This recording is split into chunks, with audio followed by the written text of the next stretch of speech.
Why is it connected to the wrong thing? What happened? Huh? All right, we'll see how this works. Let's do it. I'm connected to the wrong Wi-Fi. Oh no. Is that I don't work, right? Oh. Is that the one?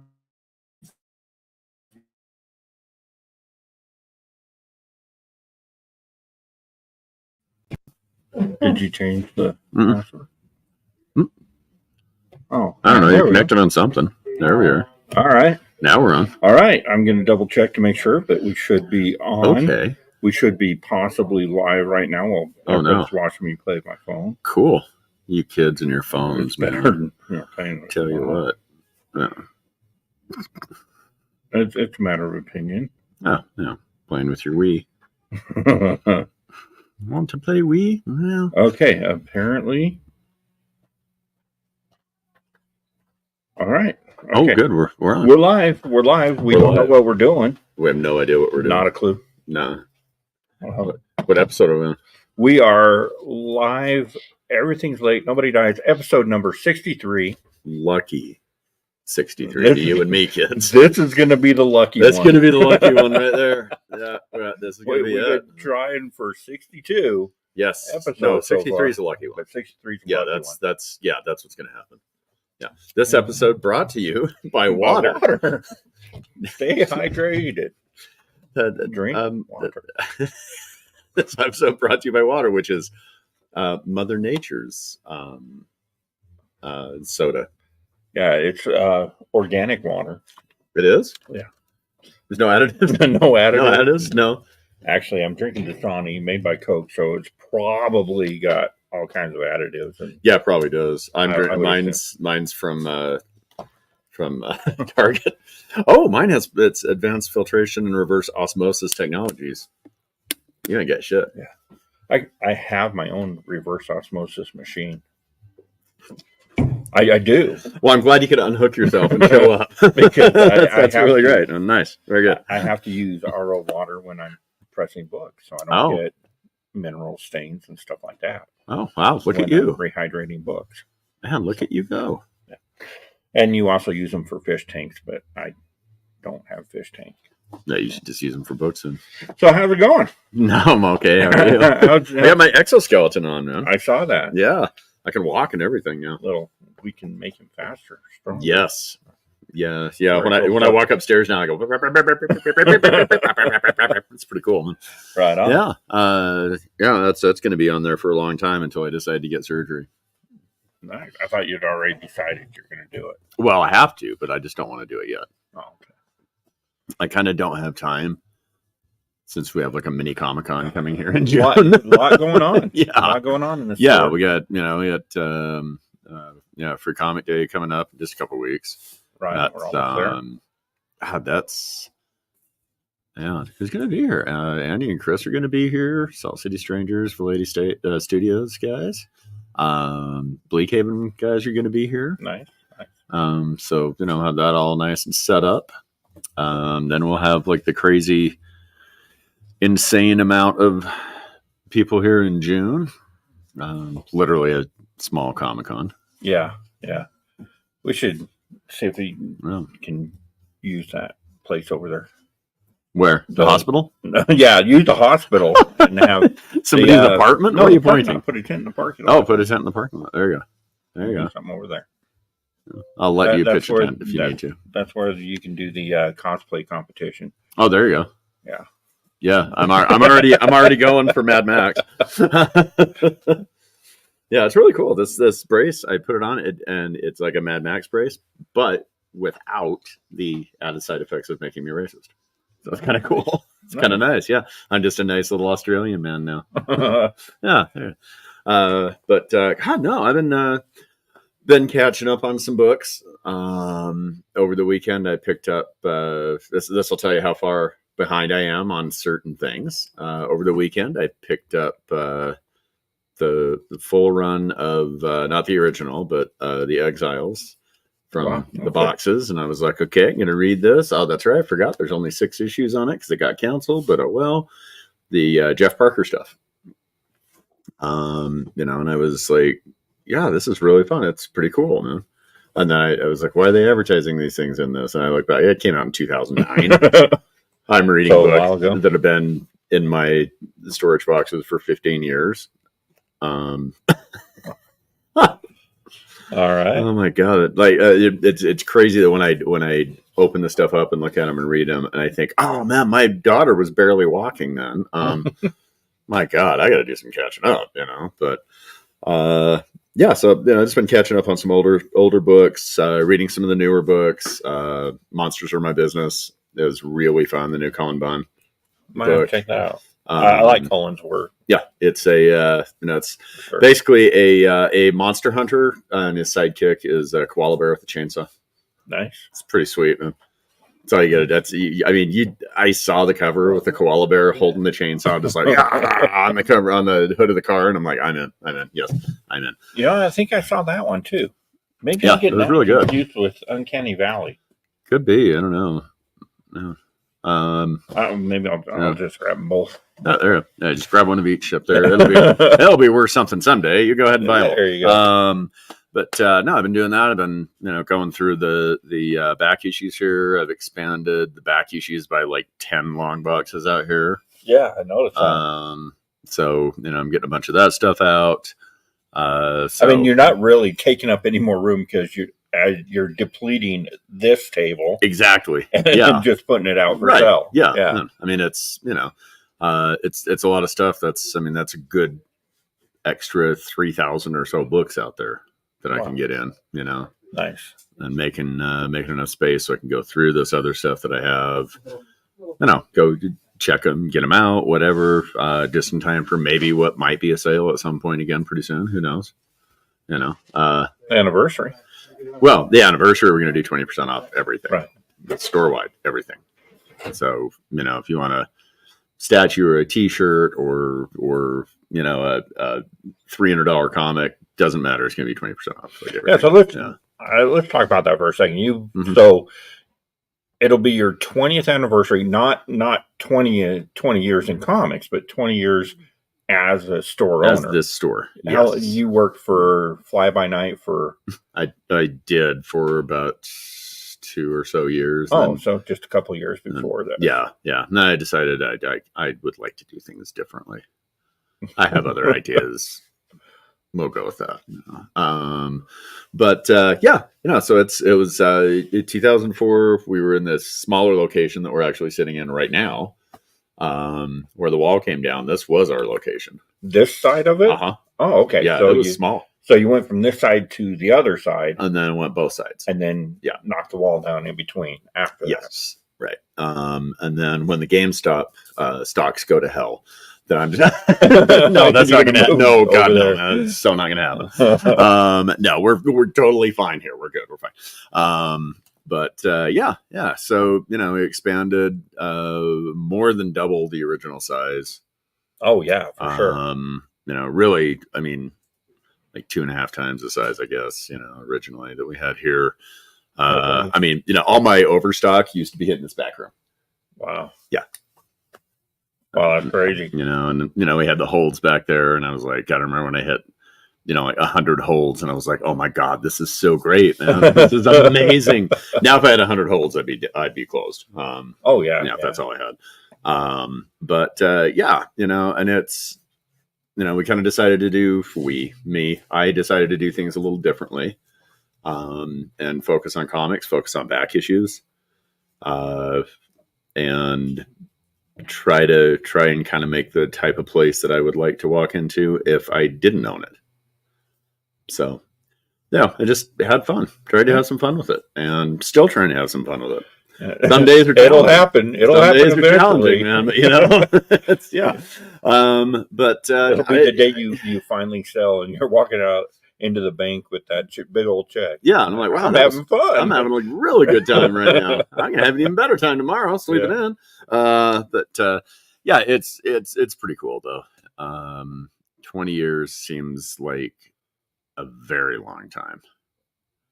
That's an extremely not only extremely long for a comic book shop, because I don't know of anybody, certainly not in our area, that's been at it that long. I think the only one that comes to mind that's been doing a shop for that long is, of course, Mile High. I can't think of anybody else. Lone Star, but they closed all their brick and mortars and just went online. Yeah. I don't even think Midtown. Midtown's been around for 20 years. I think they have. You think? I think they have. I think they've been around probably 25, 30 years. It seems like they have.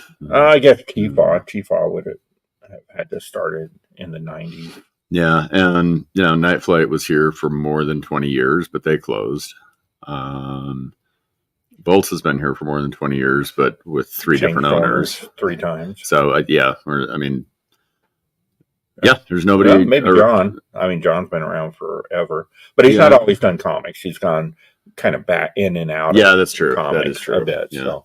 But as far as just comic shops, Oh, that's crazy. It is nuts.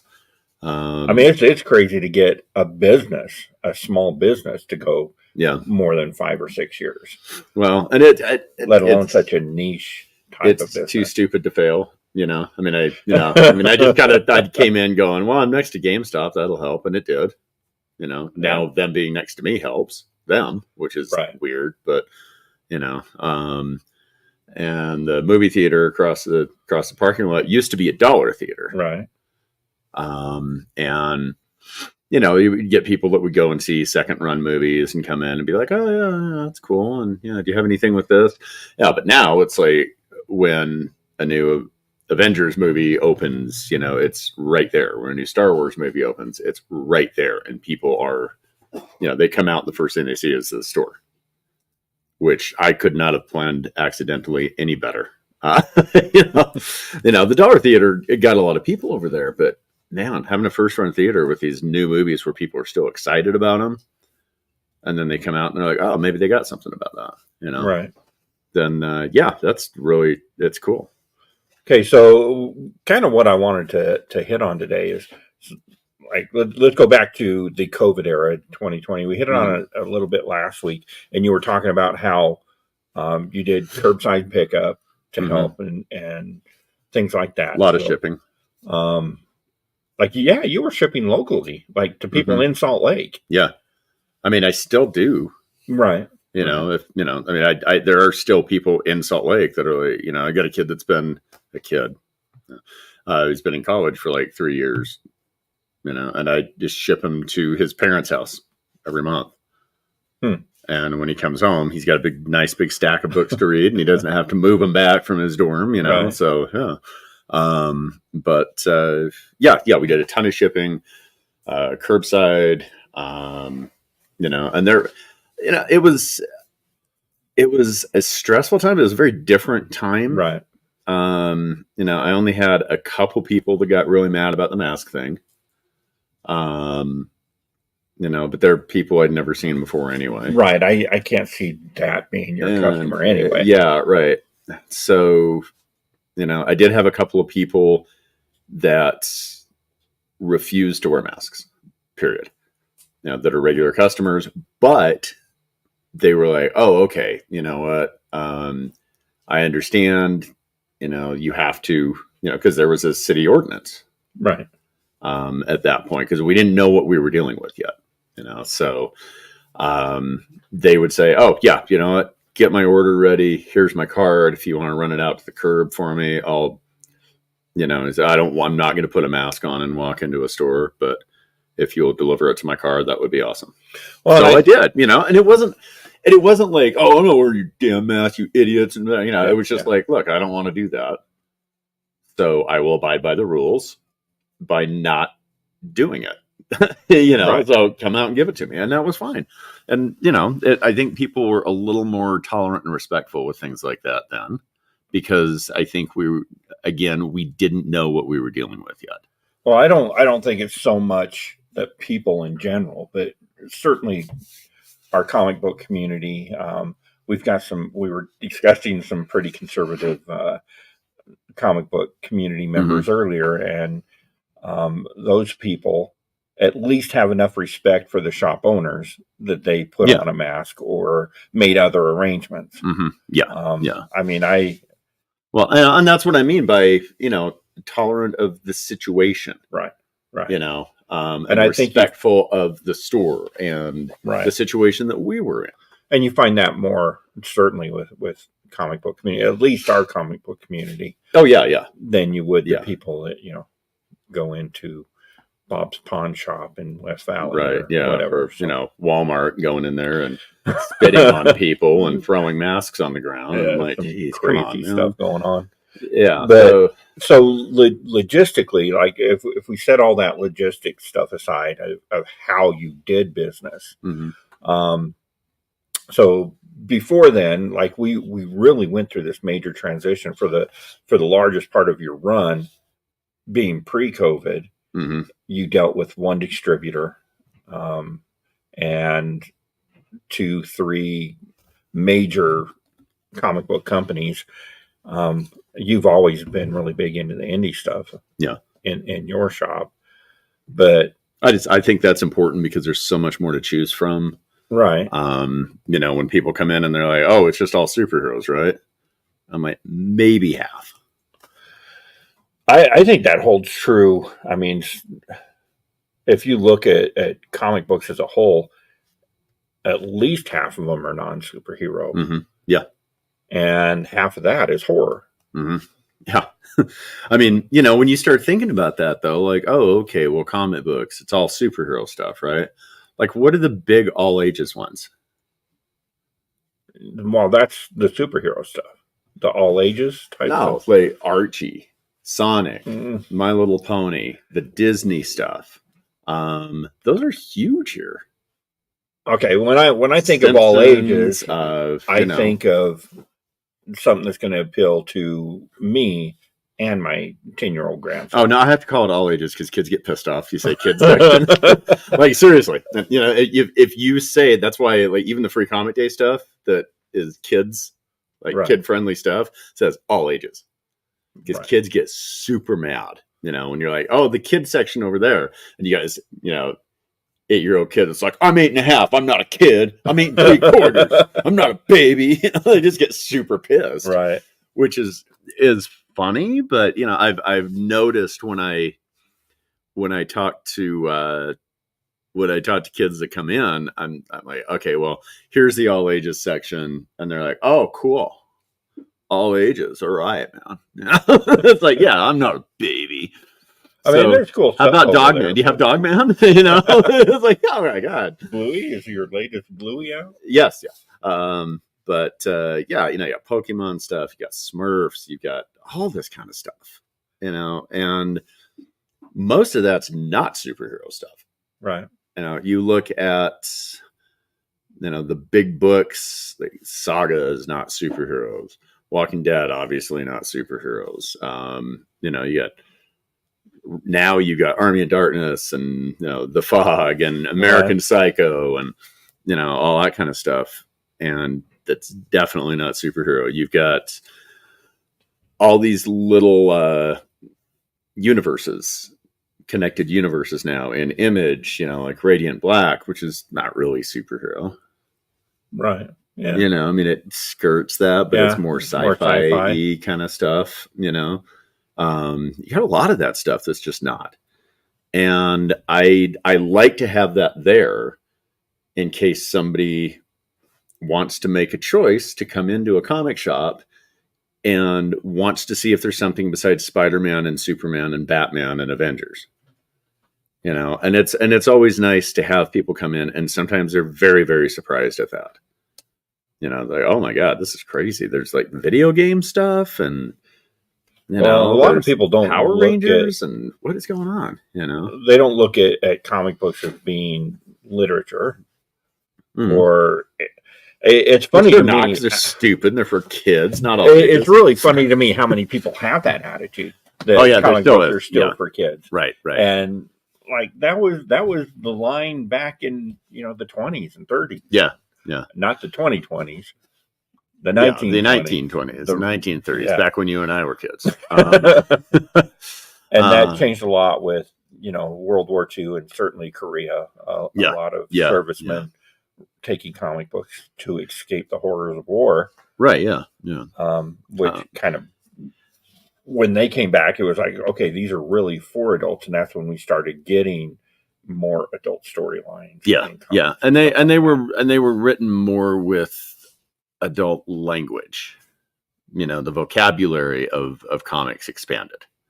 It wasn't just and the Batman hunts criminals, and he's found one, and he's cornered him, and now he's going to bring him in to Commissioner Gordon. Now it was like, that I don't know, like the dark, foggy underbrush, and start writing them. And you start seeing a lot more emotional subtext. Yeah. Really in the Silver Age and early Bronze Age stuff for sure. And that, but it makes sense though, because in the 20s and 30s, for the most part, they were for kids. When they started out, they were mostly just reprints of, newspaper strips and, cartoon stuff. And, well, I think a lot of that is, we discussed A Christmas Carol. And how that was really kind of a comic book. There was a lot of pictures.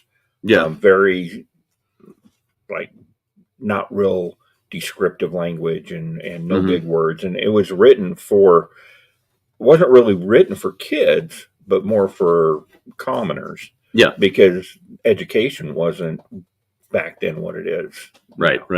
And if you even look at, you even start going back and looking at things like the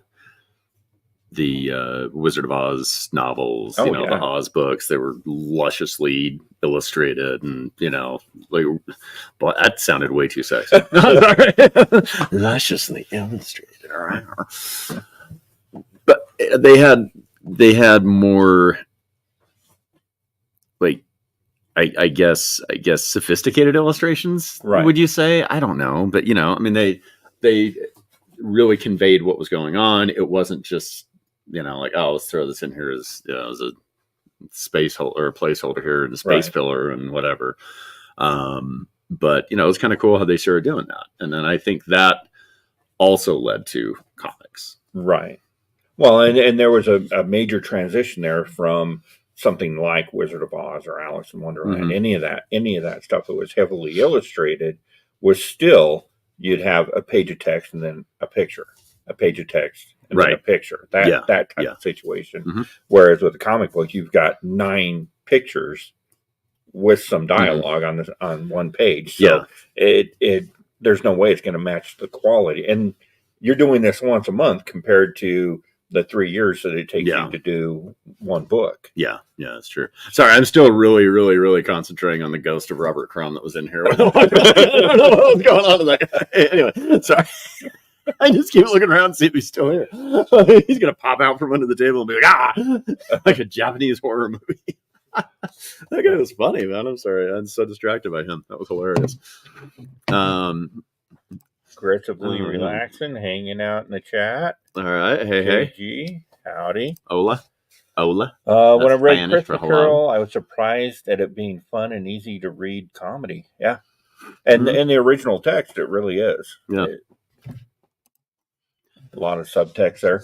So, what I'm really curious about, when the COVID thing hit, I wasn't really coming into your store. I was still just hanging out with Dave over at his place. And there was, I don't know how long it was a couple month period where nobody got any books at all. No. Distribution just stopped. And during that period, I know what he did is he went to his storage shed and completely emptied out his storage shed and brought all those books into the store for sale. Yeah. And that's how he survived that portion of COVID. So I don't imagine you have you don't have multiple storage sheds full of books. Oh, I got a storage unit full of books. And it's like packed full. So did you do something along those lines and try No, I to already survive had on it out. back issues? I already had them out. So you didn't have to do much of anything. I didn't really have to do much of anything, and people would come in, they'd want comics so bad, they would buy, they'd just be like, oh my God, I'm starved for something. I'm sitting at home. I'm going nuts. I'm getting, government COVID checks and not going to work. And I'm supposed to be working, but I don't like to work. So I'm going to tell people I'm working from home and I want some comic books. That's kind of how a lot of it works. Right. So what I would do is I had, all this stuff out here already. I had big back issue selection already. So people would come in and they buy that. They buy trades. They buy, whatever we had. So then I started working my way through my backstock stuff that was already here. Because, that's how I survived, is by luckily already having that stuff here. Right. And then I charged 6 times book for all of it. And then, then I banked that. You gotta do. Yeah, then I banked that up. No, I'm kidding. I'd still charge 10% under book, actually. But it's adapt and survive. It's not adapt and thrive. It's not anything. That was literally for like a year. That was just scraping and surviving. So how long before, let's go back a few years before COVID. Because I started, let's see, we've been here for 6 years. So I started back into comics in 2018. Okay.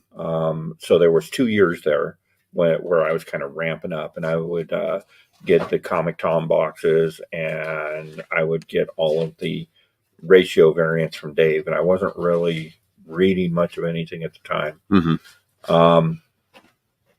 But comic books, it seems 2018, 2019 were starting to really take off during that time period. And then COVID hit, and that just fed into it, because COVID hit and we ended up with Comic Tom taking off, with Comics with Bueller taking off, Everything Comics, all these YouTube guys. Because you were home.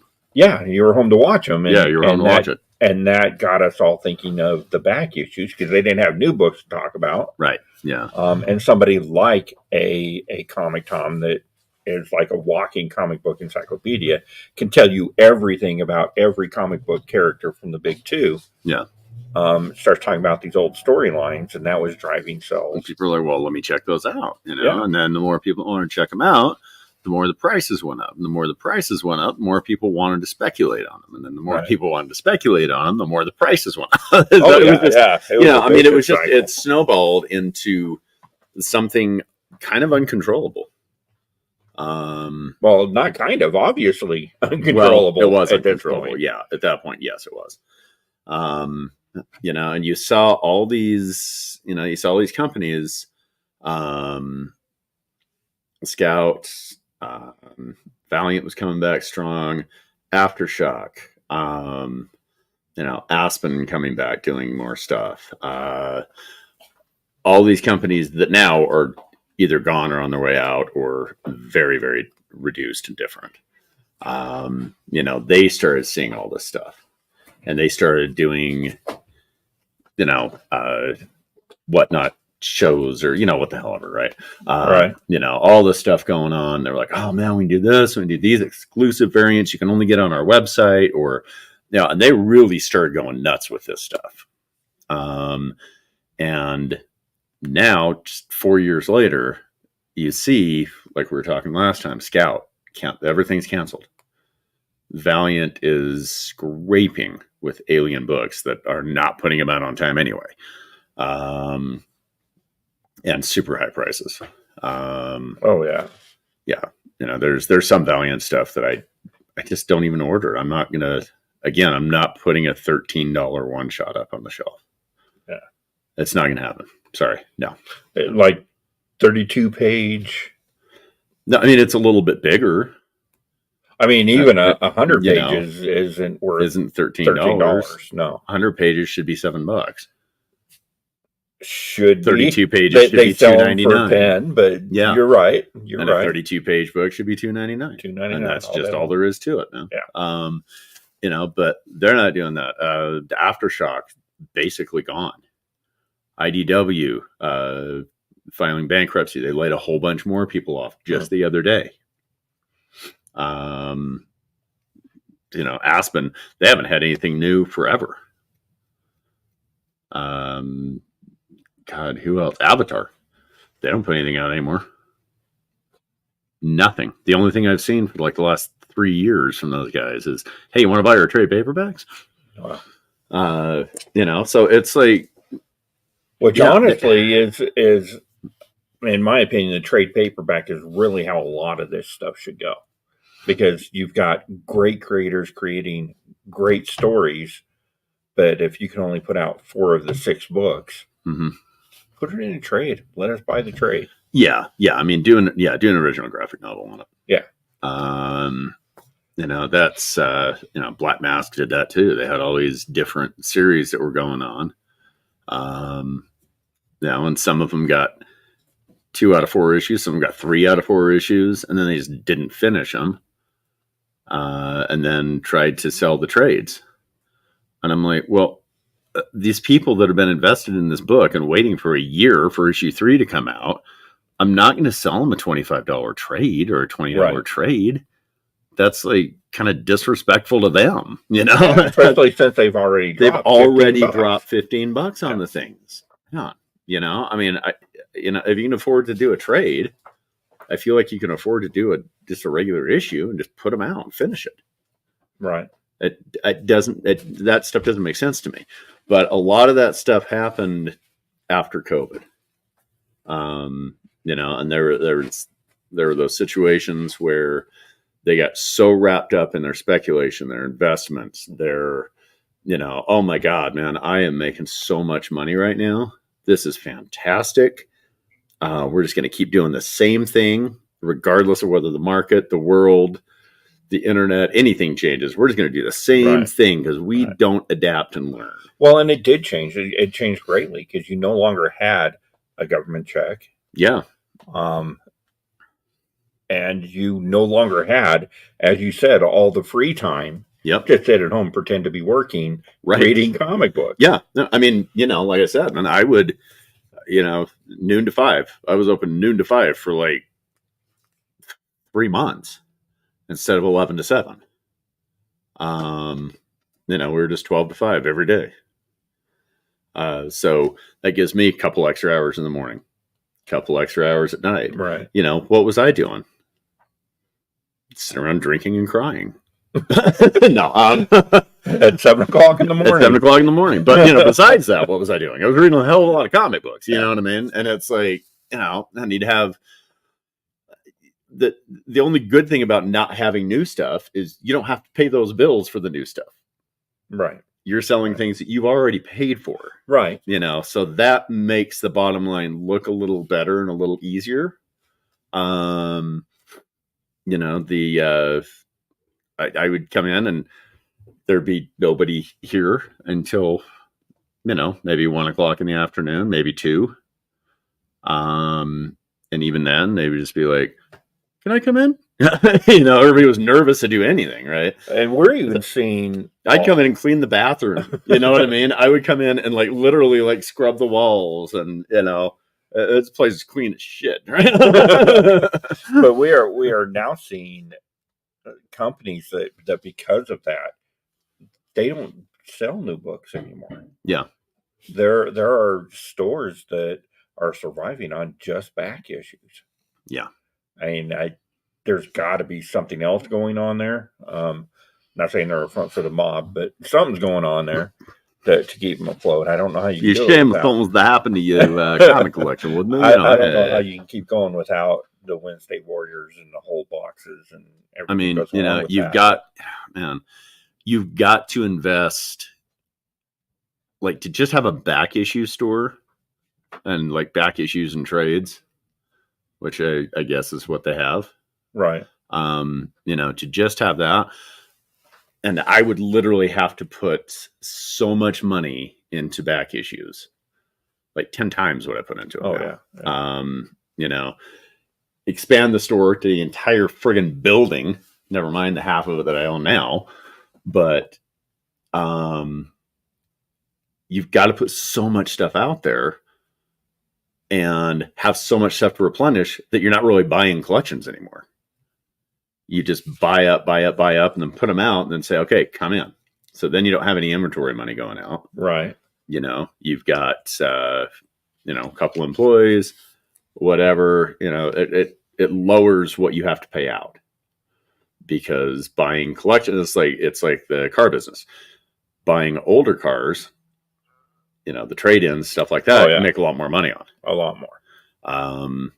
Because it's like with a new book, you have no choice but to pay that price. Somebody brings in a long box full of stuff, and I've got 5 copies of everything in that long box. I'm going to say, okay, here's $50. Thanks for coming in. Or, if it's good stuff, here's a couple $100. Thanks for coming in. Right. But there's a hell of a lot more than twice that in the box value wise.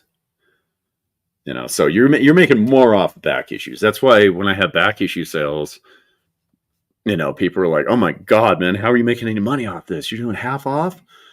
Yeah. Because I've had this stuff hanging around forever. Right. And even if it's newer back issues that I paid wholesale for, I'm still making a little bit off of that, but I've sold enough new issues at the regular price that I've made that money back anyway, so it doesn't matter.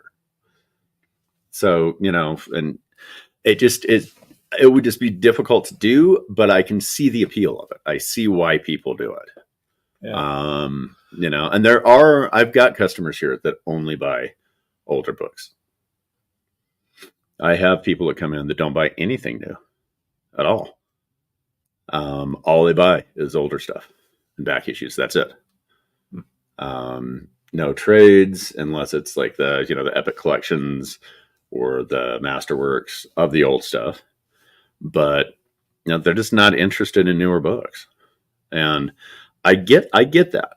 I understand that. I can see why that might be, but at the same time, I always want to find something new out there, new and exciting and fun.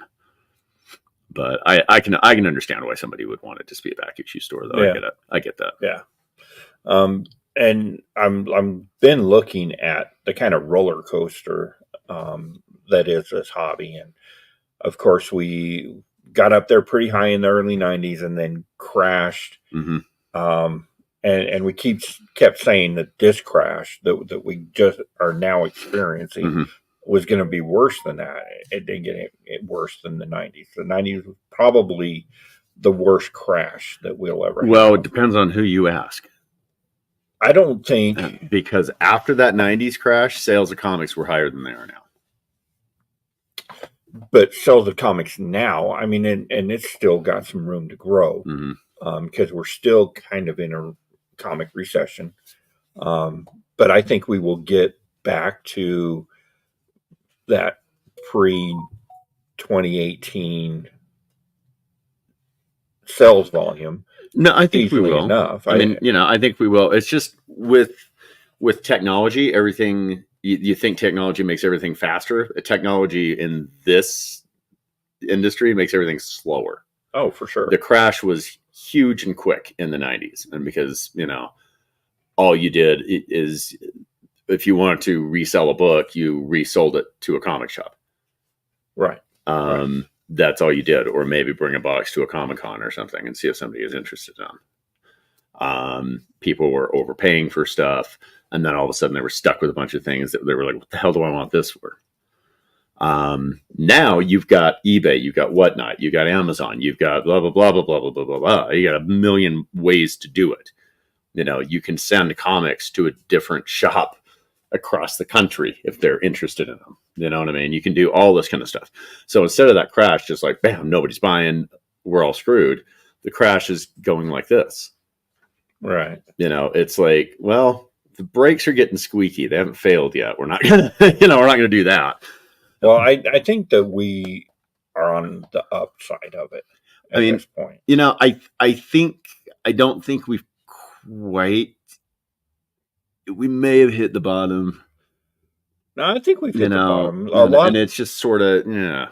Because we're seeing a lot of, I mean, the things that caused the crash, people are over it and they're starting to buy again, but they're not buying all of those exclusive variants for Right. just stupid prices. It's corrected itself. Like, you still want it. I still want that really cool Hive Comics cover, but I'm not paying that $60 premium on it. Yeah. I will pay the $15 that Hive wanted originally for it. Exactly. Right. But I'm not going to pay $60 like everybody wanted. And, well, and here's the other thing. I've never, since that 90s crash, I've never seen so many comic companies going out of business. It is kind of crazy. I've never seen so many companies go under or just go away or rebrand or do whatever you got to do. But, it's like every week there's another round of cancellation of cancellations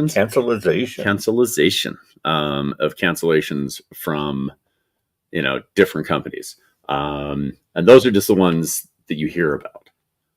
Like I said, Avatar just kind of slowly went away. Aspen slowly went away. And all of a sudden, where are they? Who knows? Whatever. And Marvel and DC sales have never been this low. Well, Marvel and DC don't deserve the sales. I mean, it is what it is. Not saying they do. They don't deserve the sales. They haven't put out a product that makes me want to buy. And me as a comic book collector, like, I'm not in it for the hot book of the week, which is starting to become a thing again. Absolutely stupid. Yeah, like we didn't learn our lesson over the last 5 years. No. But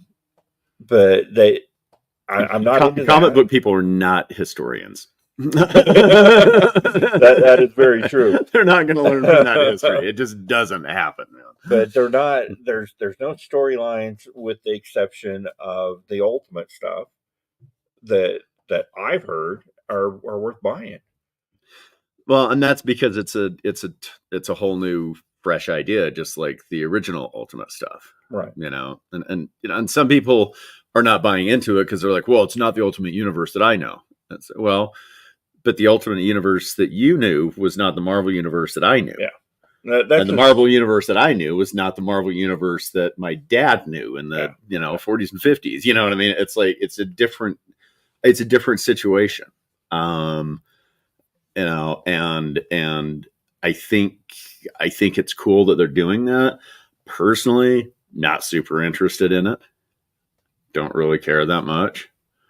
To me, it's just another alternate version of a superhero, which I've had quite enough of. Thank you. It does get old. You know what I mean? Multiverse stuff is getting right. Yeah. And everything is multiverse. Everything is this and that and that and this. It's like, it used to be What If and Exiles.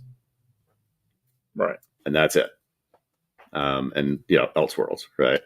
Which I consider What If, basically. But, now that the mainstream books, the main Marvel universe has become What If, Exiles, and Elseworlds. And so is DC. And I kind of miss when there were cohesive, separate universes. And I really think if they wouldn't have started doing Spider-Verse, Venomverse, right, Weapon X-Men, the Bat Family stuff, and this Batman and that Batman and the other Batman and this Batman and Black Label Batman and Batwing Batman and all this kind of stuff. If they wouldn't have done that, I probably would have been picking these Ultimate books up and being all over it. Yeah. I just personally got tired of too many versions of too many heroes. So, and I think that's where I am, but I also think that people are tired of the regular universe stuff. And that's why they're kind of hot on the Ultimate stuff right now. And I understand that. I get that. There is fatigue with that. I get it.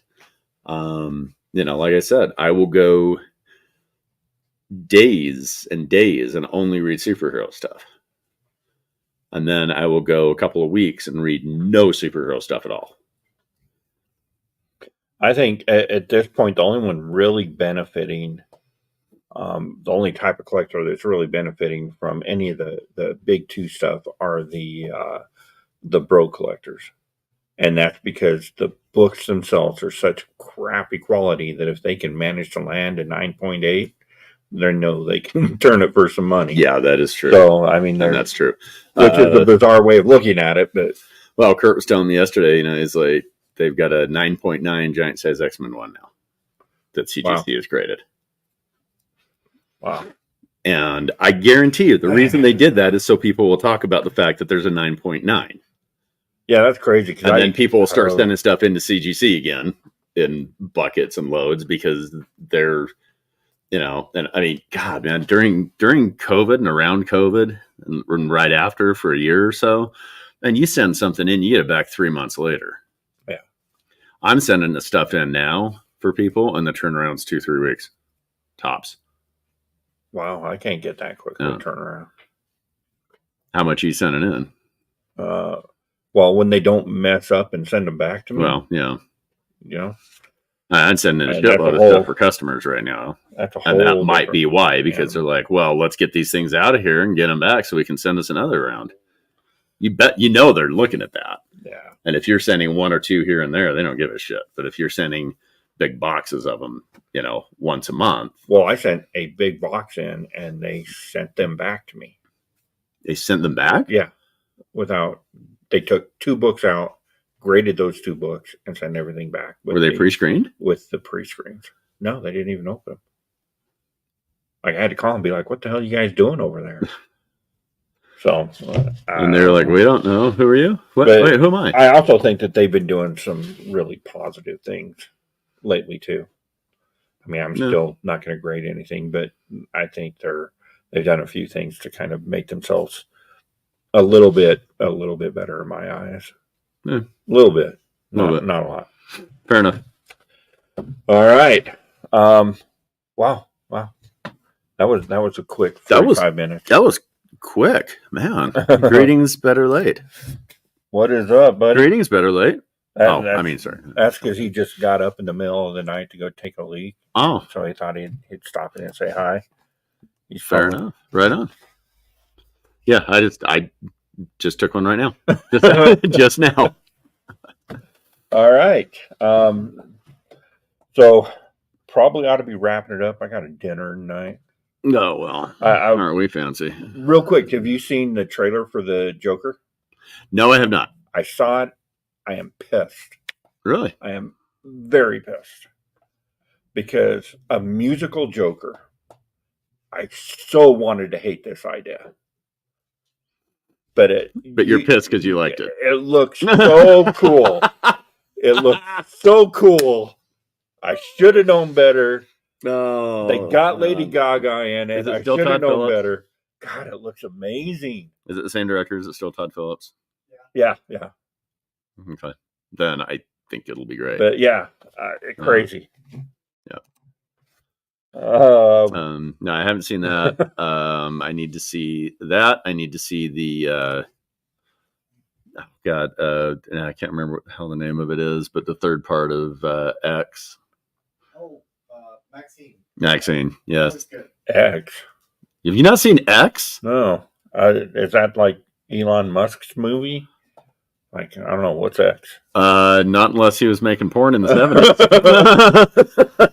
You don't know about that? Oh my God, it's such a good movie. Yeah. Man, it is a great movie. If it has anything to do with porn, then there's a good chance I would not be interested. No, it's not like hardcore stuff. It's about them shooting a porn in the 70s at this location that the people that rented them the location, they're old and they didn't know that that's what they were doing. Mia Goth is in it. What's her name? Wednesday from the Wednesday series. Oh, really? Yeah. I do like her. Jenna Ortega. It's Jenna Ortega. Yeah. That's the first thing I ever saw her in. It's a great cast, man. It's a great movie too. Maybe I'll check that out. Well, the last movie that everybody said that I have to watch is that, I can't remember the name of the movie. Stranger Things, Needful Things, like the one about the girl that had the baby's brain implanted in her. What the hell are you talking about? Poor things. Stranger Things, Needful Things, Poor Things. it is a steaming pile. It is John Carter of Mars level quality. That is the Like, best movie I've seen in probably 10 horrible. years. Horrible movie. Horrible movie. That deserved every Oscar, and then it deserved new Oscars created for it. It was god awful. Are you kidding me? What is Yeah. wrong with you? I got taste my because God. is I'm just horrible. pushing you. I haven't seen it. I don't. I mean, people loving it. I don't know why. It makes no sense. But no, So- X was great, and then Pearl was the prequel that came after, okay. which is the old lady's story when she was younger, and it is a very different kind of story. It takes place in the early 1900s, and then Maxine takes place in the 80s. So it takes place after X, after the first movie. So it's I'm super excited for that. So one of my issues with the way they do, especially movies, I want to go back to the days where we go to the movie theater and see a movie. Mm-hmm. Because for one thing, it's always better when you're in a movie theater with a bunch of people. It's always better. But Well, that's debatable. trying to find it on your streaming service and what streaming service you have to have this week to watch. Oh my this God! No, movie. I hate that. Yeah, Like it's Yeah. terrible. No, it's you know, I mean, there's so much HBO stuff that is on Netflix, like a crazy amount. You know, and Well, then there's a bunch of Paramount stuff on Netflix too. and there's a bunch of HBO stuff on Paramount. Yeah. I don't understand what is going on, and why do I have HBO if I can't watch HBO stuff? Yeah. Why did I get HBO to watch Paramount, and then I get Paramount to watch HBO, It's and then I get Netflix to watch cooking shows because I kind of dig that shit. And real quick, what are your thoughts about the female Silver Surfer? Well, first off, she's not Silver Surfer. That's who they have playing Silver Surfer. Yeah, but it's not the Silver Surfer. Yeah. It's Silver Surfer's wife, which is not the Silver Surfer. That's a Right. what if Silver Surfer. Right. That's the shit I was just talking about. All the multiverse stuff. Man, you take a what if story and make it the story. That's dumb. I don't like it. I don't like it. Yeah, You know? and I don't think I And I- care too much for that one. If they made her, Nora Rod or whatever, you know what I mean? Oh, that would be horrible. But that would be the Silver Surfer. Yeah, Still, that's I would not be cool with that. it's not the gender swap thing that upsets me. It's the fact that it's not the Silver Surfer. Why not? Why not take why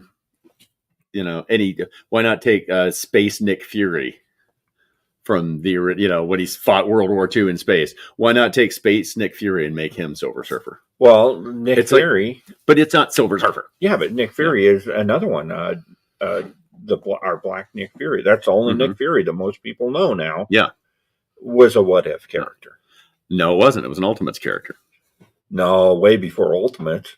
It was Uh-huh. a what if character. Oh yeah, He was never black in What If. yeah. You're thinking of the Punisher, and the Like Punisher. back in the 70s. Nah, I'm pretty sure. nope. I'm pretty sure. I'm gonna win this one. I'm All sorry. right. You're thinking of Lois Lane with a magical Krypton machine. I had that book at the house for so long. Yeah, it's Oh. man, it's they started Gold Surfer. Gold Surfer. There you go. That's Platinum Surfer. Yeah. There you go. I think there's going to be a lot of backlash, and I think it's not going to be, there's going to be Commie Skater or whatever backlash about, going woke and all that bullshit they always talk about. But the other thing that there's going to be backlash, they're getting it on both sides now. Because you've got the Marvel fans that are like, okay, well, yeah, shut up, woke, nothing, blah, blah, blah, right? Right. As long as it's their characters, we're fine. But it's not their characters. It's going to be the same thing as when they did it with Ghost, which is a completely different character. When they did Right, Taskmaster, that's a completely different character. Right. They're not using the character that literally has a 60-year script of how to do it. Why put it in if it's not the same character? It doesn't make sense. Now, the Marvel Universe stuff started as an Ultimate Universe adaptation. Right. because you had, Samuel Jackson as Nick Fury, and Brian Hitch drew Nick Fury to look like Samuel Jackson. That's why they got him for that. You've got Hawkeye without the purple Wolverine mask, with his tactical gear and stuff like that. Ultimate Hawkeye, that's what he was. You've got, all that stuff was Ultimates. Captain America was Ultimate Captain America. He was badass, beat the crap out of people and did his thing and whatever. You know what I mean? He wasn't like, well, truth, justice, and the American way. He kind of rebelled against that whole patriotic thing and was like, well, I'm a patriot, but in my own way. Right. He wasn't just taking orders and doing what he should do like he was in the regular Marvel universe. And it started out as the Ultimate stuff. And if they would have stuck with that, I think it would have been a different situation with this. If they would have stuck with doing kind of the Ultimate Comics version of Marvel cinematically, I don't think it would have mattered that much. Well, and I think that kind of plays into kind of my situation. I read comic books up till the 90s, mid 90s, and then fell off for a long time. Mm-hmm. And that's when all that Ultimate stuff happened. So when I come back into it, right, all of that stuff's different. Yeah. So all of this stuff, for me to say, oh, that's woke or the MCU or any of these, MAGA taglines would be ridiculous. Yeah. Because it's not the Marvel universe that I know, that I'm familiar with, but I haven't picked up a book in 30 years. Yeah. So who am I to say what the Marvel universe is? Because it changed without me there to see it change. Exactly. Yeah. For sure. That's a good point. All right. So I'm going to have to wrap this up so I can go get my wife for dinner. I would like to see get your wife to eat dinner with. You're not a cannibal. Well, some days. Oh. Real Taskmaster. I would like to see the real Taskmaster. I would too. Yeah, very much. Cool. That would be cool. Yeah, that would be great. So for those of you watching, we do this every week, every Thursday at 3:30, right here from Black Hat Comics in Salt Lake. If you happen to be in the area, pop in, say hi to Greg, pick up a book or two. Got a lot of stuff going on with his anniversary coming up, 20 years in the business, real milestone, not just for a small business, especially for a comic shop that sells nothing but comics. Pretty impressive. Comics and smiles. Comics and smiles. There, I just made everybody tune out. If you want to be part of the conversation, leave us a message and let us know what you want to see us talk about, and we'll have a conversation. Make sure to like, comment, and subscribe, and click the little ringy bell to be notified whenever we drop a new show. All right, we'll see you later, traders.